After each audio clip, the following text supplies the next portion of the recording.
I'm in El Paso, Texas, outside the Sacred Heart Catholic Church, just across the border from Ciudad Juarez. Officials here in El Paso estimate as many as 2,500 people have built an encampment in and around this neighborhood, primarily around this church, seeking refuge. Necesitamos más bien ayuda, que nos apoyen, pues, porque en el país que nosotros estamos, no hay nada, estamos en crisis, no hay nada, no se puede hacer nada.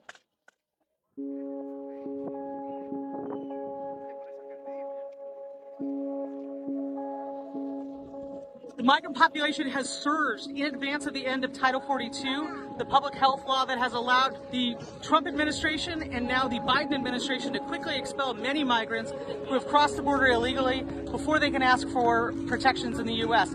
Some of these migrants, an untold number, actually crossed the border without encountering federal immigration officials and are without papers at this point.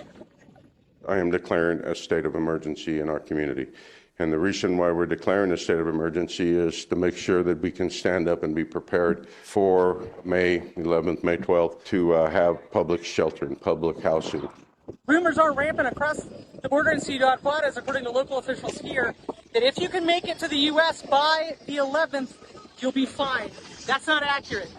Migrants without documentation won't be able to leave the city, and those encountered by the Border Patrol still are subject to Title 42, and after the 11th, many will face swift removal if they're not eligible for asylum processes here in the U.S. Estábamos preparándonos para recibir a este gran número de personas después del mayo 11, sin embargo ya lo hemos empezado a recibir un mayor número de gente aquí en nuestros albergues. Estamos tratando de hacer lo mucho que podemos con lo poco que tenemos. Once Title 42 does expire, the U.S. government will go back to processing people under its normal order, what's called Title 8.